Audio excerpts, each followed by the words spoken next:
You say that you first found out about the dockets coming to head office in early March 2025. Can you tell the Commission how you found out and what would be your involvement? Okay, Commissioners, I think it was sometime in March. Myself and General Sintumoli, we were from General Sibia's office. It was an informal meeting. When we were about to go out in the entrance, it's an entrance, sort of is a security entrance. That's when General Sintumoli asked me if whether I've heard that the PKTT is disbanded. Then I said, I'm not aware. Then he said, all those dockets, they are coming to you. Then I said, it's fine because political killing falls within my mandate. And then she said that they are still busy with the discussion thereof. I will be informed later. And when were you officially then informed of the dockets coming to your office? I was never informed officially. After we have this engagement, myself and General Sintumoli, I received a call on the 27th of March. It was about 18:45 when I received a call, and General Sintumoli alluded that he's from a meeting. Then she said, General, where are you? By that time, I was not in the office. Then she said, can you please accompany me to the Office of Crime Intelligence, where General Skumalo is a divisional commissioner, to collect the docket of the PKTT. Then I didn't answer the question because she already in March sensitized, some 2-3 weeks back, she sensitized me about this collection. Then I said, I'm not in the office, but I will arrange with Brigadier Khopolitata to accompany her to collect those dockets from General Kumalo's office. And even in this engagement, did she inform you of what exactly your involvement with these dockets would be? No, she never mentioned. She just wanted me to go and accompany her to collect the dockets. She never elaborated further. Thank you, General. And then on the 28th, the following day, the dockets were then collected. Can you tell the Commission about this? Yes, on the 20th, after arranging, let me go back a little bit, Commissioners. The manner in which she called me on the 27th, actually we were supposed to go on the 27th. Then I learned later that herself, Brigadier Khopolitata, Colonel Ndalo, Colonel Ramafoko, and Lieutenant Colonel Masohobati is presently on retirement. Actually, they went on the 28th, not on the 27th. So immediately when I spoke with her, so that she can arrange with Brigadier Khopolitata, I called Brigadier Khopolitata. Then he said that General Sintumoli already called him and they've made some arrangement. Then on the 28th, they went to CI and then they collected the dockets where Brigadier Khopolitata, they've made some audit when they were there, and they were informed that this docket, actually they're en route to KZN. And then Brigadier Khopolitata and the other colonels, they came with the dockets and they put them in a strong room at our national office. The strong room is on the second floor where Brigadier Khopolitata is residing. Actually, Brigadier Khopolitata is a section head of the stock theft and endangered species, which fall under my direct command. You say, General, that you had no problem with the dockets or you being associated with or the dockets coming to you because they fell under, let me loosely say, your mandate. Yes, Commissioners, what I'm trying to say, when General sensitized me about the docket that yes, the PKTT is going to be disbanded without giving me some reasons, I didn't have a problem because I know political killings falls under my mandate, especially the section of murder and robbery. And my members, when the PKTT started 2018, they were deployed at the PKTT. I know the works of the political tax team there because I think during 2019, I also went to visit where Major General, the now Divisional Commissioner Kumalo was in charge of the tax team. Yes, so I understand the point about the dockets falling under your mandate, but what I would like to get clarification on is why the dockets had to come to head office. Did you ever get to understand that? No. From the onset, I didn't know why they were coming to. I will elaborate when we go through the reasons why they were brought here. But from the commissioners, what I'm trying to say, from the onset, there were no proper explanation to me why the dockets were taken here. Right. Now I'm saying through my testimony, commissioners will understand much better why they were brought here. Thank you, thank you. Thank you, General. And you say that even at this point, on the 26th, after the General Brigadier Khopoditata confirmed that the dockets were now in the strong room, there was still not a clear indication of what would be done with the dockets. Yes, until such time myself, then I called, because Brigadier Khopoditata already informed me that whilst they were there at the crime intelligence offices, General Sintumule told them the dockets will go to back to KZN. Then I think the first week of April, it was on Friday, the 5th, if I'm not mistaken, I called General Sintumule just to find out, General, what now is going to happen with this docket, because nobody is saying anything to us. Then she said that actually this docket, they are supposed to go back to KZN, to the PKTT. Then I asked the question, why now, what is the reason of the docket being here? Then they must go back to KZN, back and forth, because I see it doesn't make sense. Then she said that she still have to make some arrangement to call General Mkhwanazi about us to take the docket back to KZN. To your knowledge, when exactly had the dockets arrived at head office? I'm asking that because you are basically saying as early as March, there was already talk that the dockets should go back to KZN. When had they arrived at head office? The docket arrived on the 28th of March. And talk for them to go back was when?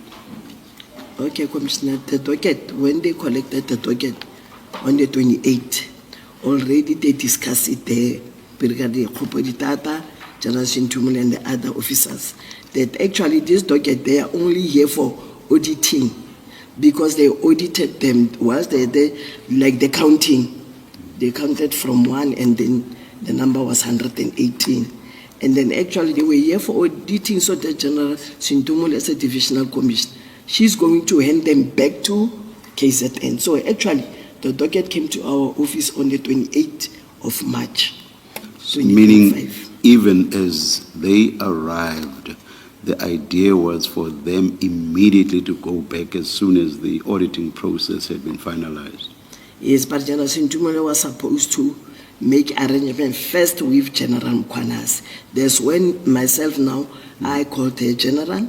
I had Brigadier Khopoditata. No, I just wanted to understand the purpose for them coming to head office. Yes. So they are coming up purely to be audited, meaning that as soon as that auditing process had been finalized, they would go back. Yes. So that's your understanding. Yes, Commissioner. Why could the auditing process not take place in KZN? Why did the dockets have to come up to head office for that simple process? Commissioners, really, I don't know. Maybe General Sintumule, when she comes to testify, if she will come to testify, maybe she will explain the whole process. But that's what I heard from Brigadier Khopoditata, because I was never part of the previous meetings which led to the disbandment. So maybe she can explain that, why they were brought here, audited, and again back to KZN. Thank you. I have never understood that it was General Sintumule's instruction that the dockets should come to head office. Was it not a higher-up instruction that they should come to head office? I think, Commissioner, when I go through the testimony, That's when I said Commissioner will understand how did those documents come to You see, the office. I'm raising these questions because they relate to this fundamental question of why they had to come up in the first place. Yes, now, you have said General Sentumule is the one who would have to explain Yes. why the dockets had to come to head office for the simple auditing process. So that's why I'm now referring to perhaps the person who would have to explain is the person from whom the instruction came originally. So it's in that context that I raised this. But if, as you say, you are going to say more on this later in your testimony, I will leave it at that. Okay, thanks, Commissioner. I will leave it there at this stage. Thank you, Chair. General, and you say that the auditing process was done within the day. Is that your testimony? Yes, they've done the auditing at the Office of Crime Intelligence. Before they brought the docket here, the auditing was done there at Crime Intelligence. And they even, there was a handing over certificate and some minutes which were written down, where Jana Sentumule and Jana Kumale signed both. And then in attendance were Brigadier Koboditata, together with other members from Crime Intelligence. I don't know, is it PKTT, but I know Brigadier Koboditata Mglul. His name is also up here in the attendance register where General Kumalo and General Sentumule have signed over there, handing over of dockets. Thank you, General. Commissioners, for ease of reference, there is a statement in tab 3 of the files. The statement is by Colonel Mzuli.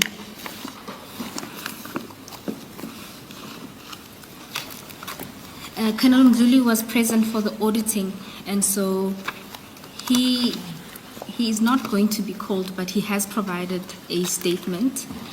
And in that statement, at annexure IM1, is the attendance register of the persons who were there for the auditing process. And at IM2 is the audit process itself. And you will see at page 6 of that document are all of the signatories that were there for the audit.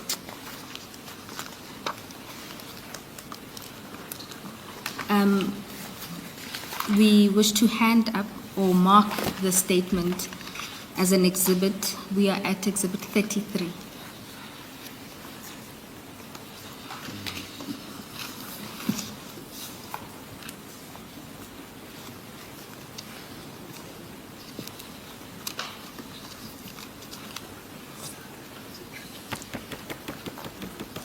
General,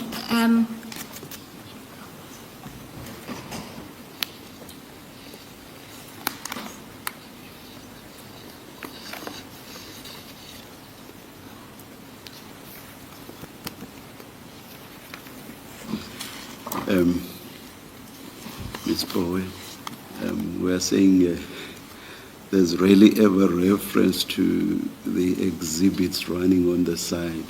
We think it's best to just clearly identify the document according to how it's marked in these bundles, and forget about the exhibit numbers on the side. I've forgotten when last we referred to those. It's been I think it was when Miss Hasim was leading, I forget which witness, but that was quite a while back. We won't get lost, I don't think, as long as we just clearly identify what document it is for purposes of the record and for purposes of us going back to it when we want to. Would that be fine with you? yes, that's fine, Chair. We have a running list, and so we will mark it. I'm sorry. Exhibit 33, witness statement and annexures of Israel Mzuli. Would that suffice? Okay. All right. I just wanted to avoid the reference to we can But subtract. no, let's keep it. Fine. Thank you. Thank you, Chair.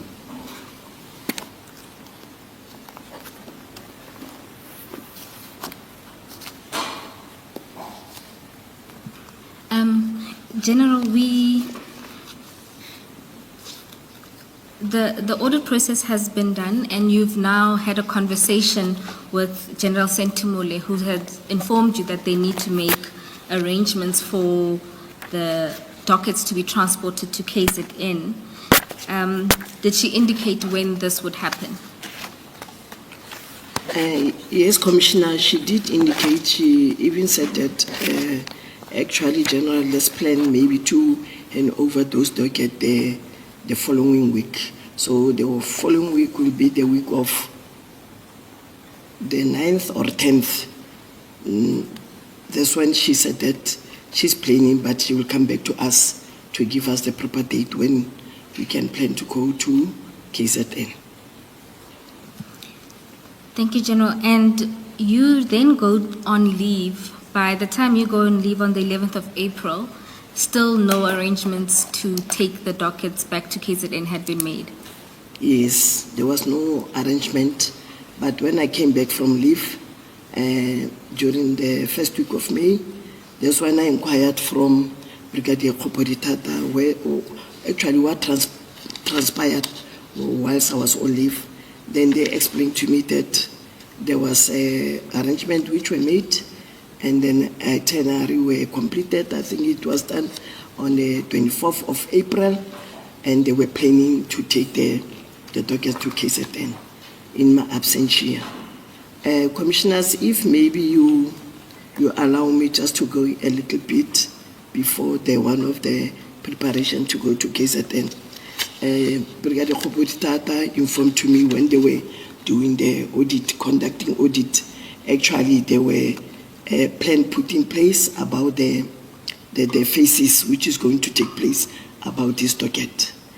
And then the first phase of docket to be handed over, those are the one which they were doing the audit. Actually there were 3 phases which is going to take place because of now the PKT is going to be disbanded.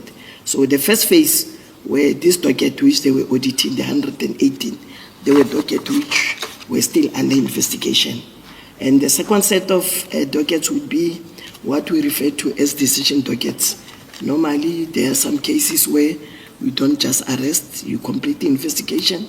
After that you send docket for decision for the prosecutor, senior prosecutor to give further guidance. That was the docket which will be the second phase. Those dockets, they are not yet handed over. It was just phases. The third phase will be docket from court, whether finalized or docket which are still on trial. That will be the third phase. But the phase which we are dealing now is 118 dockets which were still under investigation.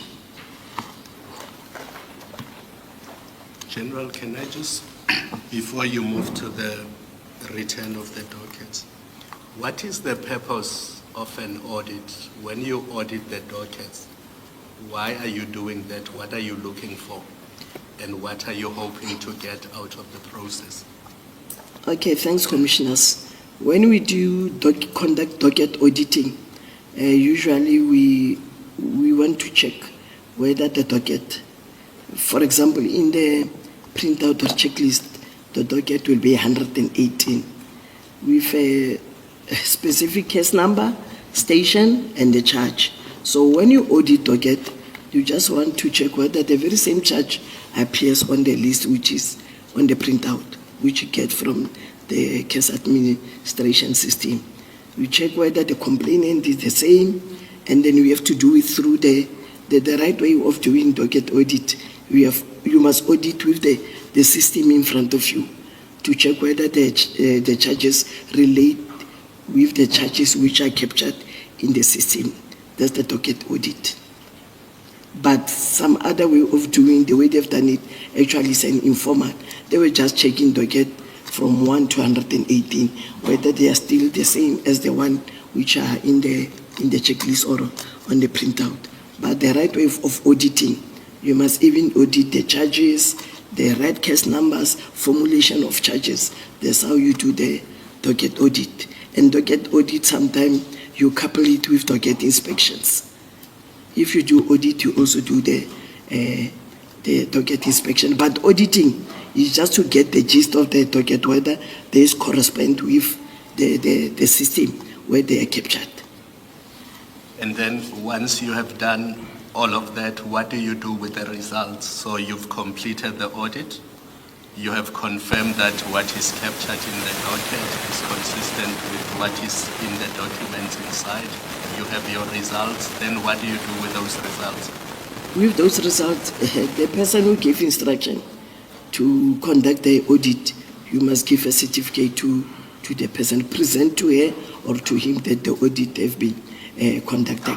Actually, we want to, because sometimes you find that the printout will say 118 dockets. Only to find that if the investigator or whoever is presenting is 110, maybe 110, 8 is missing, then they have to account where are these 8 dockets. Some of them, they will find that they are in court. Some of them, maybe they are also sent for decision.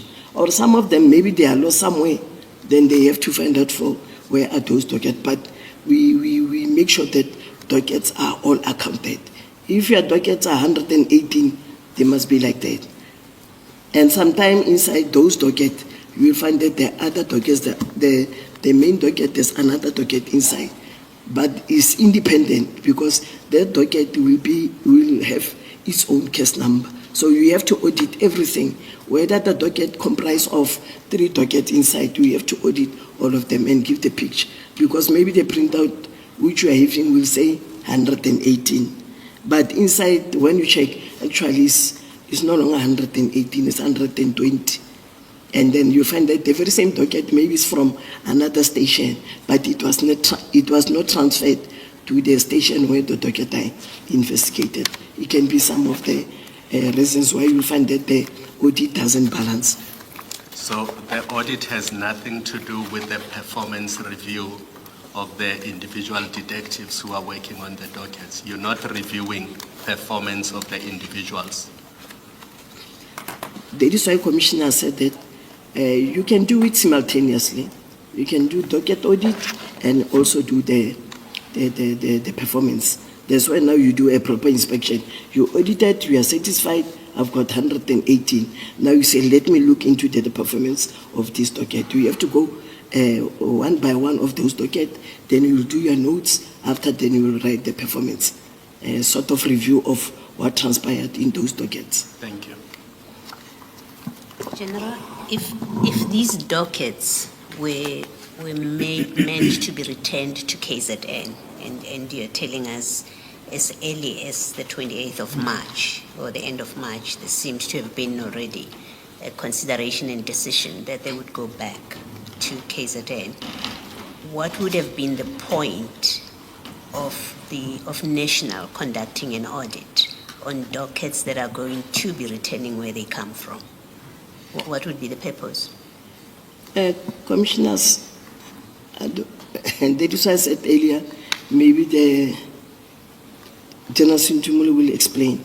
But maybe the main purpose from my experience is maybe when the docket, the PKTT brought 118, which was signed for.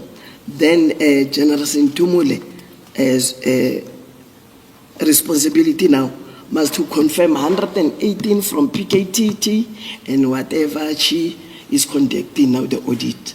But the main reason of why dockets were sent to our national office, I will elaborate when I go further.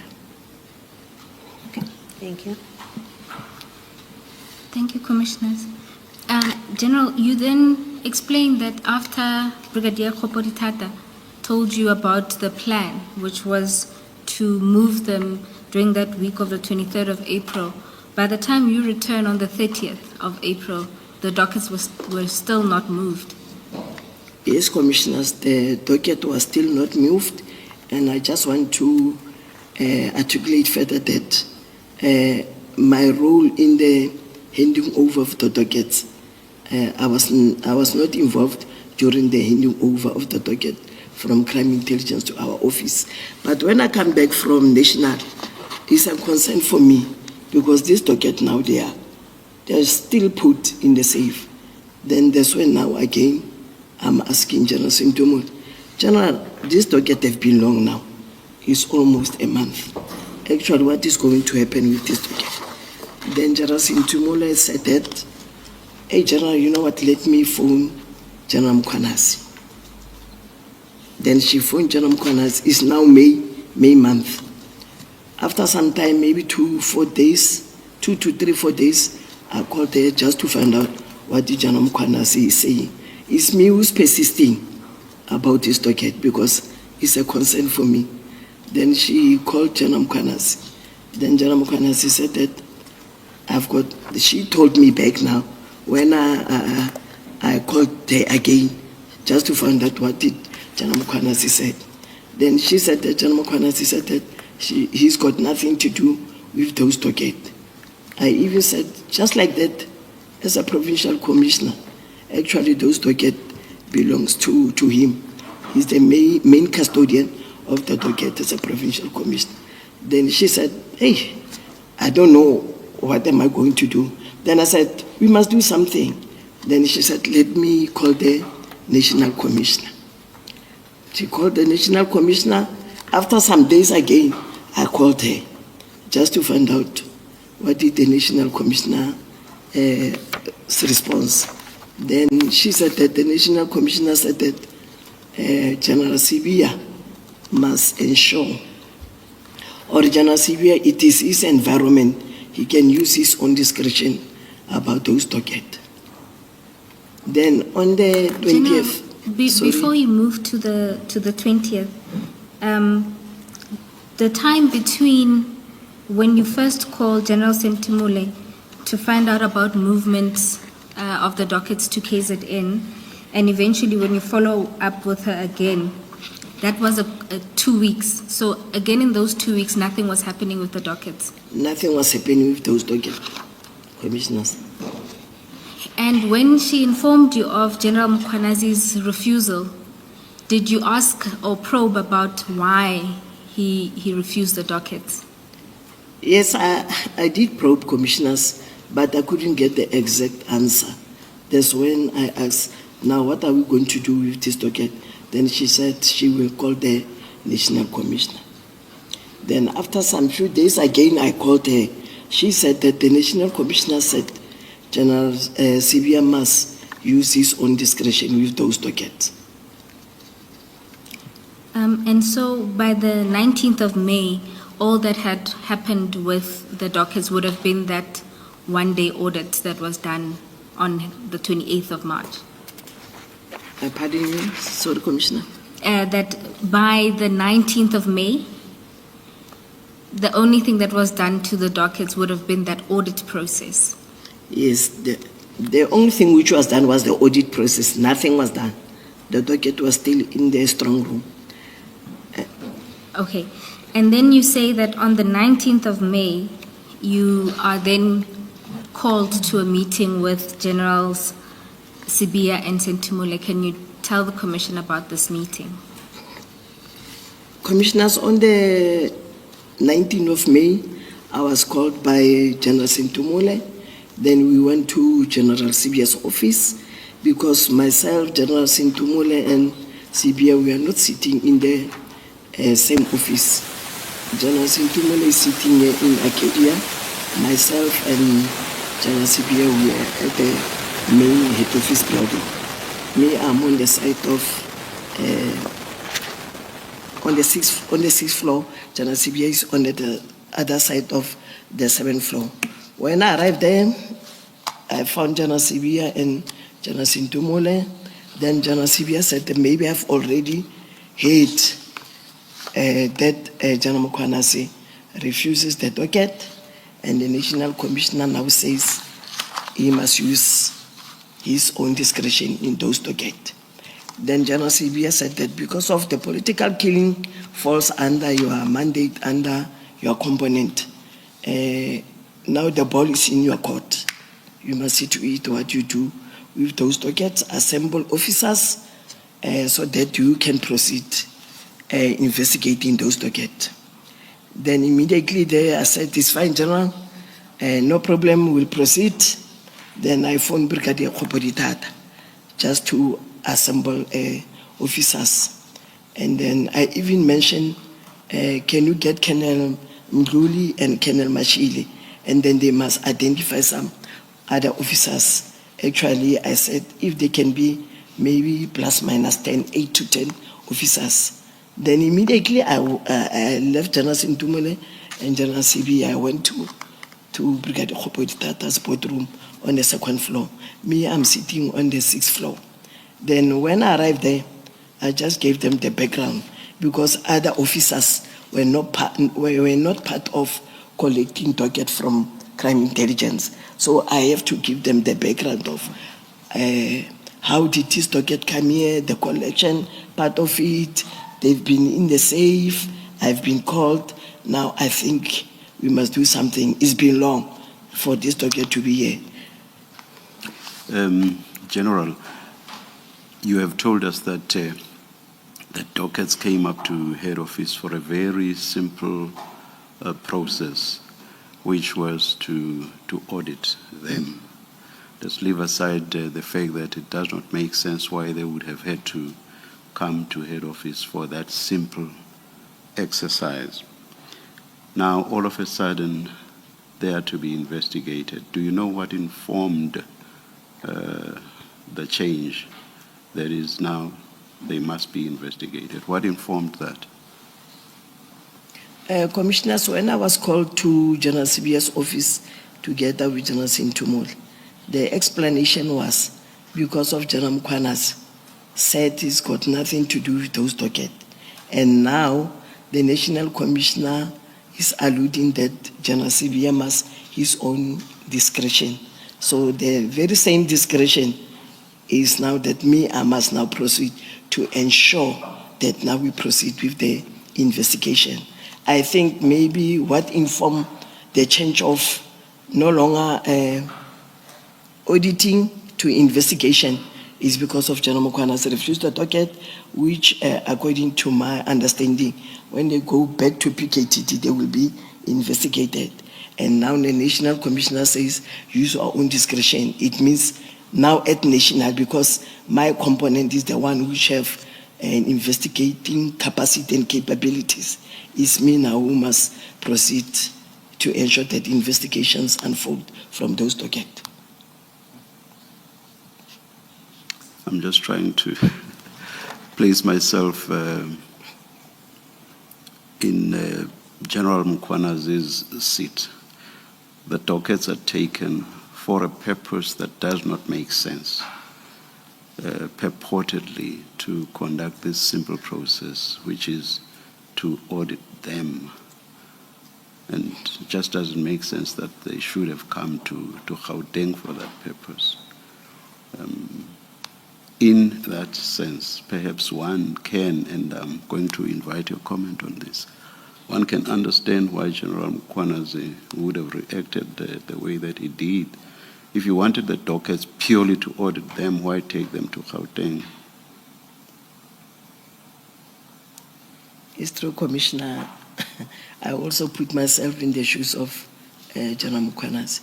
You can't just take docket and you say it's simply audit, then later proceed with investigations. Because you could have audited them in KZN. I'm not talking about you. I'm talking about those who wanted purportedly. Yes. I'm not even saying that I'm accepting that the real purpose for taking them was to audit them. Could have been done in KZN. Simple exercises, you've explained it. Yes, Commissioner. Yes, Ms. Powell. Thank you, Chair. General, in paragraph 19, you say that in the meeting you were asked to assemble a team. What did you understand that to mean? Was it to assemble a team within the national office in the same vein as the task team, or what does that mean? No, it was not on the same vein as the tax team commissioners, because immediately when General Sibia said that assemble a team, then I said, General, let us not be seen as if now we are doing a team because of, according to yourself and General Sintumon, the PKTT is disbanded. Now we are forming another team. I will get the officers from the section. Yes, it can be, we can say a team, but it's not a team. It's not a tax team. Actually, it's not a tax team per se. It's just members from different sections, because I was taking members from stock theft, National Investigation Unit, together with the Medan robbery, just to go and, because they're detective, we are all trained, we can also conduct investigation, irrespective of a task team. General, what did you mean by that, and why did you think it was necessary to say you should not be seen to be creating a team to replace the PKTT? Commissioners, why I emphasize of let it not be seen as a team, because the PKTT is a team, which was a tax team, is disbanded. But now we come up with another team. But in a layman's world or way, we can say it's a team. Just to take 2, 3, 4, they become 10 officers. Me, I was preferring to be an investigating team, just to proceed with the investigation. That's how I made it to be understood in that way. Let us not be seen as making another team, because the PKTT is disbanded. I will take members from the different sections, then it will be a team which will be, but not a team with all those responsibilities of how the PKTT were conducting their investigation in KZN. It's not a tax team. I didn't want us to name it a tax team. It's not a team. It's an investigating team who's going to conduct investigations, not a tax team. Thank you. General, is it fair to say that you had accepted, you were told that the task team, the PKTT, had been disbanded? That was your understanding, right? Yes, that was my understanding. Is it fair to say that there was no documented plan, a written plan, that was going to deal with the after? What happens after the PKTT is disbanded? Who's going to investigate these KZN political killings? What is going to happen to the dockets? Who's going to be the custodian? Who's going to account to the families in KZN who lost their loved ones? Who's going to account to the courts and the prosecutors in KZN about the cases they were involved with and the dockets they were involved with? Because I struggle to understand the idea that a detective who deals with stock theft in Johannesburg can be given a docket that deals with a political murder that took place in 2016 in KZN, and that person sitting in Johannesburg can then investigate that murder and get to the conclusion of the investigation, whatever that is.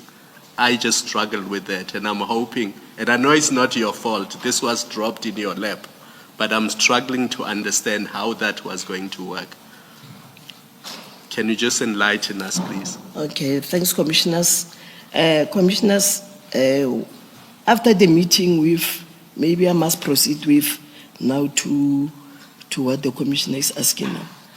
After that engagement with General Sintumule and CB, then I went to Brigadier Koboditat. I've already informed him to get those officers. Then I went to them. I explained what transpired actually, the background, how did this docket came to head office. Then I instructed Brigadier Koboditat to take all those dockets from the strong room. I saw them, they were there in the crate. Then I said, colleagues, because now the ball is in our hand, as detective, let's start first with the inspection. Let's take this docket so that we can familiarize ourselves. To answer that question, Commissioner, which you said that stock theft from Johannesburg to go to KZN. Before you embark, you familiarize yourself with the dockets. But within that composition of the officers, mostly were from National Investigation Unit and the Medan robbery. The stock theft were only for the collection, because I know their strength, I know their expertise. So stock theft in head office, they don't investigate. But murder and robbery and National Investigation Unit and taxi violence, we do have dockets, we do investigate. And we also investigate dockets from KZN. It doesn't need that you must be in KZN, then you can investigate. We investigate all over the country. We get docket from National, I go to Western Cape, all the provinces. You are a detective, you have to swim through. So those dockets, when we went through the inspections, we already saw the hanging fruits, the low-hanging fruits, where we can start with the inspection. So we have conducted the inspections, then we saw where we can start. And it's my fault that I said too many things. What I started with was, is it fair to say that there was no documented plan about what was going to happen with the dockets? At our disposal, there was no plan. I was never given a plan. The ball was in my hand. I have to devise a plan, and I devised a plan. Thank you. Okay, thanks, Commissioner. Thanks, Commissioner Khumalo. General, in paragraph 20, before we go into the inspection, at paragraph 20, you talk about the reasons that General Sibia gave you for the disbandment. Can you talk to the commissioners about that interaction with General Sibia? Okay, commissioners, I just want to mention that after I've engaged with Brigadier Khopoditat, then I think after a day, I went to General, because now the docket is with me, they are no longer going to KZN. I just want to find the jigs of why these dockets were taken to us. I have to ensure that now investigation unfolds. If commissioner maybe allow me so that I can read this paragraph verbatim. Okay. Paragraph 20, or let me start with paragraph 19. Okay, no, commissioners, let me go straight to paragraph 20. I instructed my team to conduct an analysis of the dockets and to prepare a detailed report on their findings. This exercise commenced on the 19th May 2025 until 30th May 2025. I recall that when I was told that my team would be conducting the investigations, I asked General Sibia for the real reasons for the disbandment of the PKTT. He told me that according to the approved organizational structure, the PKT must cease to operate and fall under murder and robbery, which is a section under the serious and violent crime investigations, and of which I'm the component head. I'm aware of the study and the organizational structure. All that was required was for the murder and robbery unit to be properly capacitated, but the structure was already in place. General Sibia also said that there had to be a fair representation of the murder and robbery sections within the 9 provinces, not just in KZN, and that the budget allocation for the PKTT was a problem because it was disproportionately higher for the PKTT in KZN than any other unit dealing with the same type of crimes. General, when General Sibia tells you about the organizational structure that is there, and that the PKTT must now cease to operate and fall under murder and robbery, you conclude in that paragraph by saying all that was required for the murder and robbery units to be properly capacitated, but the structure was already in place. Yes. Does that mean, in that last part, does that mean that as at the time that you get given the instruction to now proceed with investigating these dockets, the murder and robbery units in the new structure were not properly capacitated at that point? Commissioners, the structure is there. Yes. But when you go to other provinces, you will find, especially Smolanyana provinces, you will find that the structure is not fully implemented because of capacity reasons. Let me take an example of Limpopo. In Limpopo, the structure is the same, but you'll find that the National Investigation Unit, which in the provinces we call them Provincial Investigation Unit, They are no longer functional like in the past when this structure was introduced. So the members who were working under the Provincial Investigation Unit are now falling under the Maiden Robbery. So actually the plan is the structure must be fully implemented. Like when you go to Limpopo, you'll find the structure as it is, like Provincial Investigation Unit, Maiden Robbery, Taxi Violence, Stock Theft, and also the tracking team under the Serious and Violent Crime. So is the short answer that as at the time of this reason given to you by General Sibia, the murder and robbery units were not fully implemented No, yet? the murder and robbery are fully. That is why from the onset, commissioners, if you can recall when General Sintumulo was saying the political killing are coming to you, then I said that it doesn't make there's no problem in that one because political killing falls under the mandate of serious and violent crime, murder and robbery. Yes. So the structure is there. Yes, what I'm trying to understand is when you say it wasn't properly capacitated, those units were not properly capacitated, why is that relevant to the decision that you are now being asked to implement? Maybe Commissioner don't understand your Yes. question. So you say General Sibia said to you that he told you that the approved organizational structure, under that structure, the PKTT must cease to operate Yes. and fall under the murder and robbery Yes. units, right? Which Yes, were Commissioner. already there, Yes. right? But you further on in the last paragraph, in the last sentence, you say all that was required for the murder and robbery units to be properly capacitated. So let's stop there. Let's stop there without reading the rest of the sentence.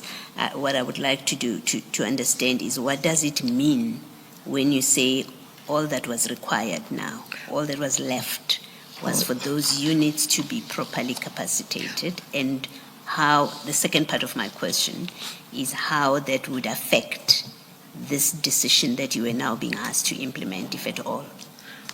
Actually, Commissioner, the way I understood General Sibia, the reason of disbanding the PKTT, actually the PKTT must be capacitated into the murder and robbery of KZN, where the structure is already in place, even though in some provinces it's not fully capacitated because of issues of resources, human resources. But in KZN, there's a murder and robbery under serious and violent crime at the province. So now when you disband this PKTT, some of the members of PKTT actually, they are not all from KZN, they are from other provinces. So when they go back to, if it is disbanded, members go back to their station or unit of origin, because some of them, they are not actually from the specialized unit murder and robbery. They were taken from the stations. Yes. And then now they are at the PKTT. So when this PKTT is going to be disbanded, some of the members will go back to murder and robbery of, if they are members from KZN, they will go to the murder and robbery of KZN, and the others will go to their respective. So was it your understanding that the members of the PKTT, the now disbanded PKTT, when they go back to their stations, all of them were now going to slot into murder and robbery unit? Was that the plan?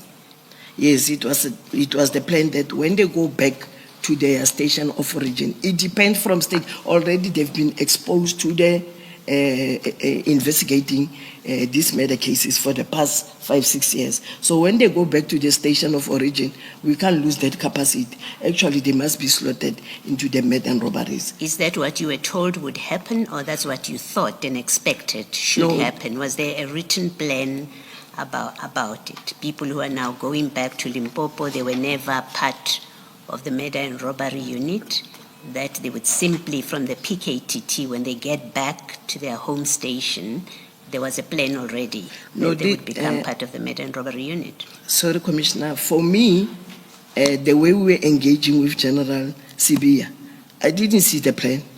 The plan was discussed through the executive management, where Generals Sintumule, CBA, and the others were in that meeting. The plan which I'm just alluding now is through the engagement when I'm asking why the PKTT must be disbanded. That is why I say I'm aware of this study, because I'm also the signatory to that study of this establishment of the maiden robberies and other sections. And the reasons for that study to be conducted for this organizational structure is because of we used to have a lot of tax teams which were consuming a lot of money. So when the study was conducted was how it will be best if maybe the old maiden robberies, the old sun-ups, narcotics, they can come back and then can be capacitated. Because of if you deal with only tax team to address a certain threat, sometimes you lose it, because most of the members of the tax teams, they are not developing. They don't go to courses, the promotions, because they are forever in the tax team. So if now they are in this specialized unit, we can plan for them so that they can also develop, they can also be trained. So it's one of the reasons why this study was conducted, so that it can be fair. When we say maiden robbery in KZN, there will be members within that section. And commissioners, it doesn't stop you as a commander or as a component head, if maybe you are faced with this emerging threat, to come up with a tax team, but it's not a unit. You just take members from the very same maiden robbery, they address a problem. Then after stabilization, then we see this, now the threat is no longer in that level. Then we proceed with the investigation. Maybe finally, so there should be, I mean, it sounds like a big decision that people, members who are part of the PKTT, now that it is disbanded, they are going back to their home stations. And when they get whatever's going to happen at their home stations, it sounds like a big decision. They don't just decide, this is where I want to belong. Management makes that decision. Yes. So is it fair or reasonable that we should expect there would be a record of that decision and that plan, that when they return, now that the PKTT is disbanded, when these members return to their home stations, identified in a plan, this is what's going to happen to them? We should expect such a plan. Yes, commissioners, there should be that plan. Okay. There should be that plan. So far, I can't allude to that plan. Yes. But there should be. We can't just disband people without a plan, go back to your station without maybe provisions for those members when they go back to the state. There should be a plan. Thank you, General. Thanks, Commissioner. General, when General Sabia alludes to some of these aspects of a plan, including the return to stations of origin, did you ask him for the plan? No, I didn't ask for the plan. I was just asking what was the reasons of disbanding of the PKTT. Okay. And have you had regard to the minister's letter disbanding the PKTT? No, I didn't see the minister's letter. I was just informed by General CBA during our engagement that there was a letter from the minister, but I was never given a copy of the minister's letter. He did mention that there was a directive from the minister for the disbandment of this team. And have you since seen the letter? No, I didn't see. I've never seen the letter in general CBA engagement, but later when we were engaging, I did see that letter, that directive actually. And in that letter, the minister does set out the reasons for disbandment, which is the team is no longer required, nor is it adding value to policing in South Africa. That sounds different to what General Sabia described to you as the reasons. Commissioners, I think that one of the ministers can answer. I don't know what was behind his mind or what was he thinking when he said that PKTT no longer serve value to to sub-service because of, even though they are disbanded, they are still police officials. They will serve purpose somewhere. They will definitely. I don't know what was the reason behind that. They will never serve any purpose, or they no longer serve any purpose. They will still serve because they are still carrying court dockets, those members. So they do serve. They do serve something in the communities and also in the police service. Thank you, General. Do you agree with the proposition that the minister's reasons as articulated in the letter and those provided to you by General Sibiya were different? I can't hear, pardon me, please.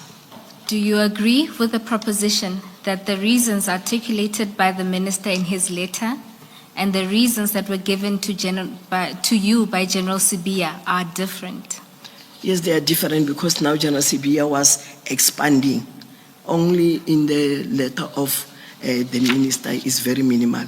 I don't know, maybe when he was with them engaging, maybe he also gave these reasons which General Sibiya now is articulating to me. Thank you, General. And then on paragraph 22, you express your opinion on how the disbandment took place. Can you explain to the commissioners what your take is on the disbandment process? Okay, thanks, commissioners. Can I be allowed also to read the paragraph? Commissioners, I also wish to mention that although I was not involved in the disbandment process, I agree with the view that the PKTT should not have been disbanded without proper consultation. I do not know if the minister has the authority to disband the PKTT. However, even if the minister had the authority to disband the PKTT, he had to first consult with all the relevant stakeholders, which would have included me as the component head responsible for serious and violent crimes. I also do not agree that the PKTT should have been disbanded before the upcoming elections. It is a well-known fact that KZN has the highest incidence of political killings, and there's usually a spike in politically motivated killings before elections. It would not make sense to disband the PKTT immediately unless the stakeholders had advised the minister that immediate disbandment would be appropriate. Having said that, I do not necessarily agree that the PKTT was more successful than any other team investigating the same types of crimes. Why do you not agree?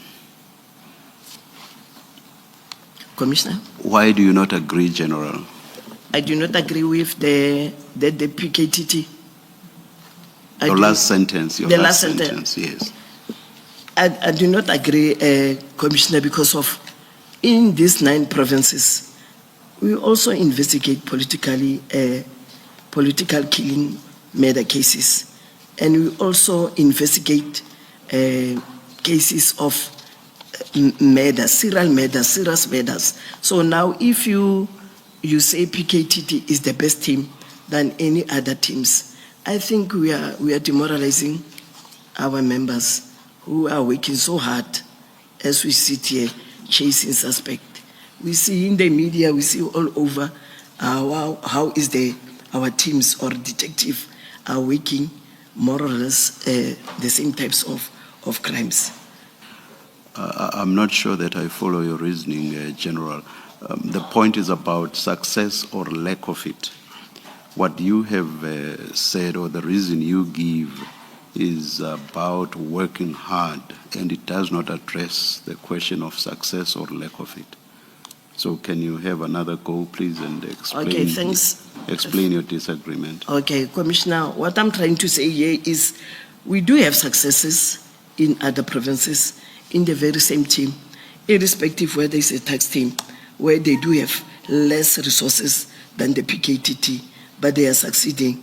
There's a lot of convictions. Same as PKTT, they differ in dynamics, but what I'm trying to just to illustrate here is the PKTT is not the only team within the detective environment which have more successes.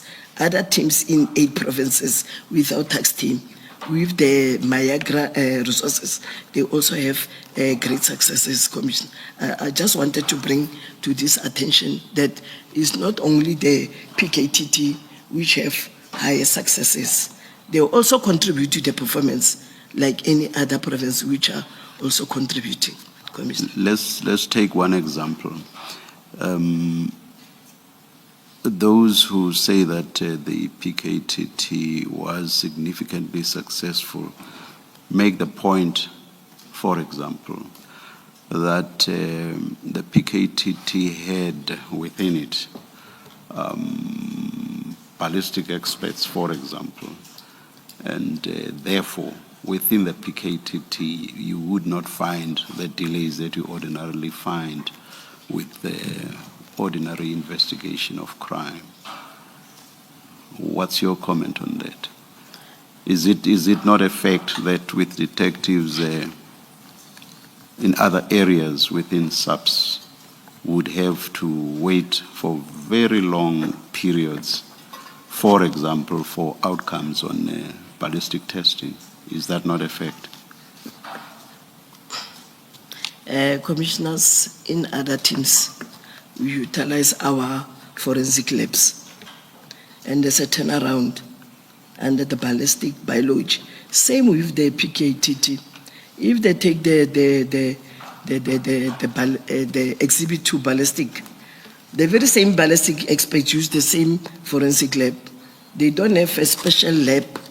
They go to the very same lab. So there's a turnaround of 21 days, 30 days. So for them, when they say they've got the ballistic assigned in their team, it's just to expedite cases which maybe are court-driven. We also do the same in other teams. If the docket is a court docket, the prosecutor from court will write a letter of expediting. So more or less, Commissioner, if maybe commissioners were in our shoes of investigating, maybe we'll understand. So this is the arrangement which they have done with the labs, but it doesn't mean the other teams, they don't derive joy with some expert from the labs. And Commissioner, we can't afford to have a ballistic expert in every team. So this one, it was a dedicated team to address the political killings nature in KZN. That is why they've got this ballistic expert in their team. And when you do investigation, you don't only rely on ballistic experts.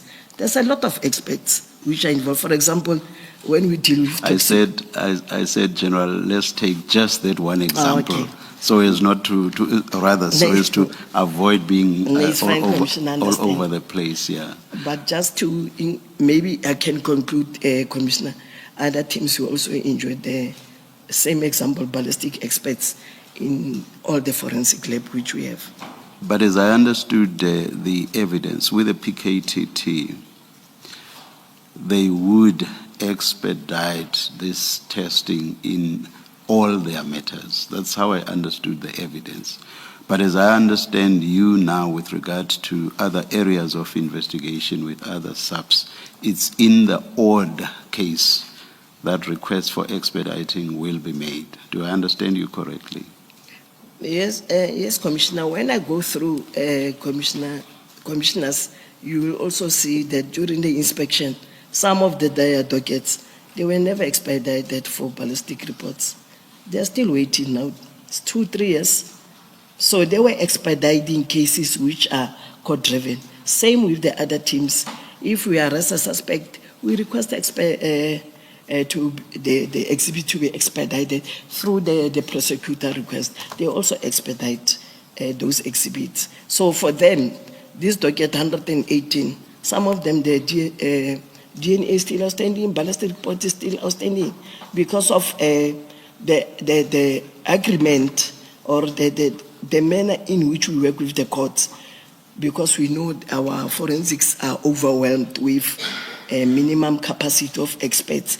That's when now we request for the expedition, because of that's how also the PKTT conduct the investigation. We are a suspect, then we request forensic to expedite all the exhibits which are related to the crime. If there's nothing, that is why they are still stagnant. There's no ballistic reports still outstanding. And to very briefly to move to another example, we are told that with the PKTT, investigations were prosecutor directed, as opposed to the police virtually from start to end, investigating in a manner that may not necessarily cover all the elements of the offense or indeed even the necessary evidence in a manner that a prosecutor would require. What's your comment on that? Commissioner, in my entire 32 years in the detective, you can just investigate, especially serious cases like the murders of this nature, without engaging. We do a PGI, prosecutorial guided investigation. In most serious cases, it's not only PKT, we do with the NPA. Presently, as we speak, we do have a program to enhance that, so that at the end of the day, the outcome, you can see the convictions. But the PGI, we do mostly, all the detective, we go first, pre-trial, there's a PGI where we engage with the prosecutors. You don't just take a docket to court, then you come back. You sit down first with the prosecutor, and then we discuss these cases, and then the guidance will be given. Most of the time we do. Lastly for now, you say that before the decision to disband, the minister ought to have consulted all relevant stakeholders, and amongst those you mention yourself, because you are the component head responsible for serious and violent crimes. Was it the norm for ministers to consult with you on matters involving your area of function? Commissioner, here I was just illustrating that in this meeting, I understand this executive meeting. In the SAPSMOS, we've got the reporting protocols. I'm the component head. I've got the divisional commissioner, deputy national commissioner, and so forth, national commissioner. I didn't expect the minister just to call me. I expected maybe from General Sibia and General Sintumori to make me part of the decision which was taken to disband this PKTT, not literally with the minister, but myself also to be part of the discussion behind the disbandment. Maybe during that period, I should have come maybe with some better input, not just to disband immediately, to look into other areas of investigations or impact if the PKTT is going just to be disbanded immediately. That's how me now, I see it later when I'm discussing with General Sibia. Thank you, General. General, we now know that the instruction or the directive of the minister was that the PKTT must disband immediately, and it seems General Sibia must have understood it to be, it must be given effect to immediately. That's why the requests about the dockets, as we've now heard from other evidence. If you had been consulted, I'm not saying necessarily by the minister, your superiors, if they had in advance of the decision, before the minister made the decision, they had said to you, there's a plan to disband the PKTT by a certain date, what are the factors or the things that you as component head would have taken into account or would have suggested and proposed and advised, in fact, would have advised need to be taken into account before the date is fixed for the disbandment of that decision? Actually, commissioners, the factors or facts which I will depose during that discussion, I think I will input that maybe we can just disband PKTT immediately the way it is stated. We have to look into other considerations like the one which I've already mentioned, like the issue of the elections, because the municipal elections are next year. And as we know, the environment of KZN political landscape, maybe we were supposed to say, let's look into the issue of the political environment in KZN. Maybe let's just take it maybe step by step, not just to disband immediately as alluded here, but I can't say what does immediately mean. Maybe the author can explain what does he mean when he say immediately, of which is true, commissioners. These tax teams really, we spent a lot of money on these tax teams. Maybe we were supposed today to take a gradual phasing out, not just bring docket, then phase 2 it will be this one, and phase 3, just gradually. And then we put it into a test. Maybe, for example, when we say gradually, then we take a test for 3 months or 4 months. Then we see if maybe gradually we have taken this out, and then we just test what is happening in KZN if this gradual movement will take place, unlike just abruptly. But I don't know, this immediately was just meaning immediately now, or what does immediately mean? But according to me, I would maybe just to suggest the gradual phasing out, because it's true, we've got the structure. If we don't do that, when are we going to capacitate the structure which is in place whilst we are still having this, the tax teams? And what would you have said about the dockets? What would should happen with the dockets that at that point are sitting with the PKTT as this decision is being considered? And when I say docket, I also take into account that the PKTT is a multidisciplinary team. That's what we have been told. What would you have considered there and said should be considered? The dockets were supposed to go to the murder robbery of KZN. Okay, so they wouldn't come to national? No, not to national. Okay. We national, we give support. Yes. We give supporting investigation, but mostly at national. The very same docket, if it was properly discussed with all the stakeholders, it doesn't make, there's no problem if some of my members from national will work this case at 10 dockets with the members of the Madden Robert. The national commissioner together with General Sibia was supposed to give just directive, as most of the dockets, they come through their offices for us to give them attention or to take them from the provinces. But through the engagement with the province, we don't just take dockets from the provinces. We engage them because most of these dockets, they come as complaint at our office. So I don't see any problem, commissioners, if this docket really were taken to Madden Robert within that KZN.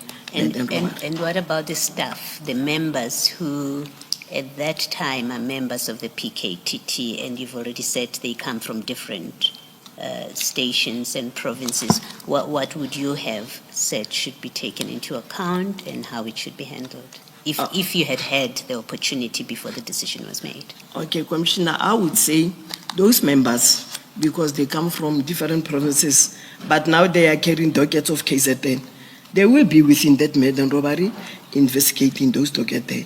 Some of them, they will say because they belong in KZN, we'll maybe encourage them maybe to put some transfers to be permanently maybe posted there in KZN.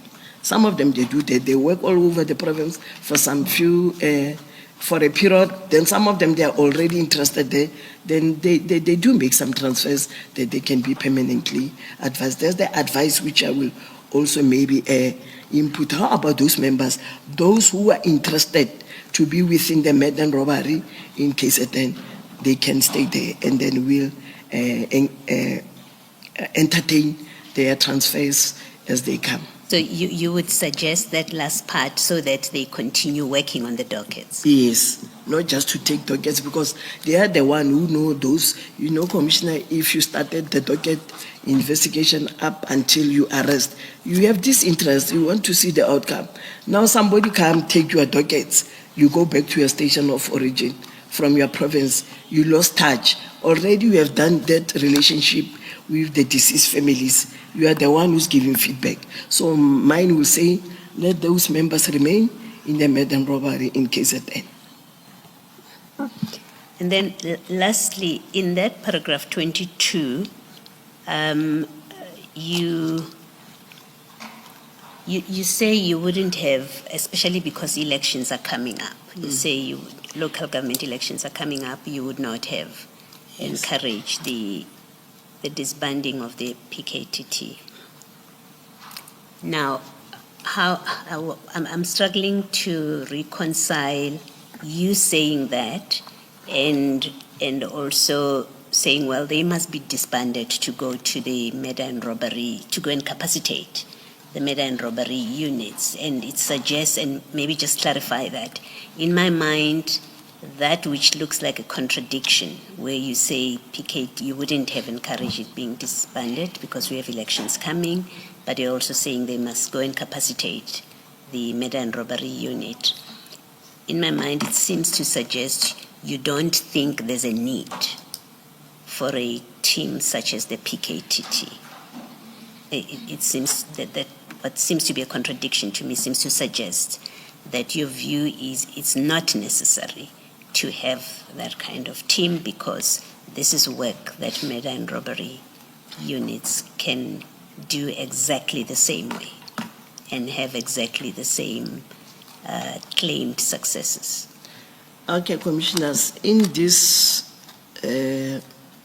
statement, paragraph 22, actually I was just showing that if maybe proper consultations were done together with all the role players within the serious and violent crime, I would suggest to them that for now, let us wait for the municipal elections, because we all know what is happening in KZN during the elections. It's a well-known fact.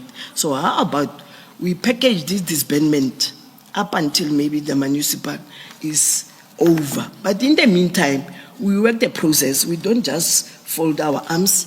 We work a process so that when the municipal pre-elections, post-elections, there's no casualties, there's no incident, then we proceed with our proper formal disbandment, which now the members will be in the murder and robbery.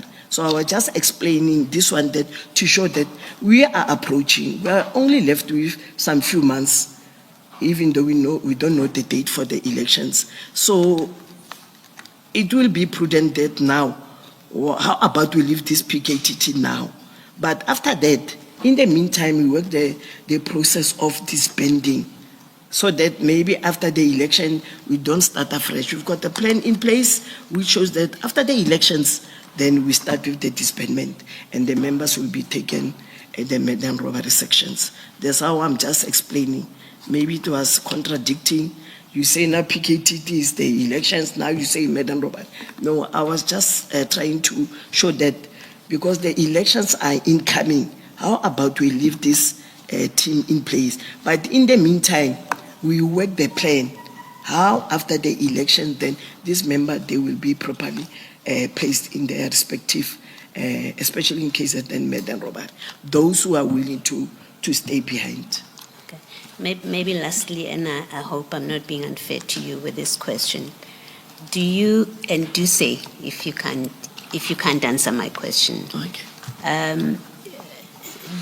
Do you or do you not accept that there was a valid reason behind the idea to form a task team such as the PKTT to focus on political killings? Do you accept that there's a scenario where there is merit to having such a team? When it started? When it started, yes. Yes, Given what was happening at the time. Yes. There was a valid reason during that period. Yes. There was a valid why a tax team, because commissioners, we do have tax teams also, Yes. irrespective of political tax team. We do have tax teams where maybe there's cash in transit, where there's also traditional healers are killed, where there's a lot, where women and children are killed, raped and maimed, the gangs in Western Cape. We also have that particular tax team, but they are not forever. When we stabilize that threat, the tax team ceased to operate. So there was a valid reason why this team was established from the onset. And is your position that as long as we haven't stabilized, or you haven't stabilized the situation, if there's no evidence that you have stabilized the situation, or in fact if the situation continued, the problem with political killings, for example, if in the next elections you see a spike, is your position that there would still be an argument to retain the PKTT?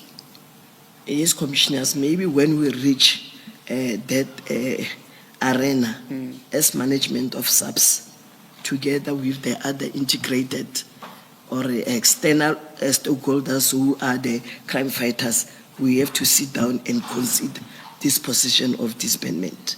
During that period, Yes. then we have to sit down and reconsider.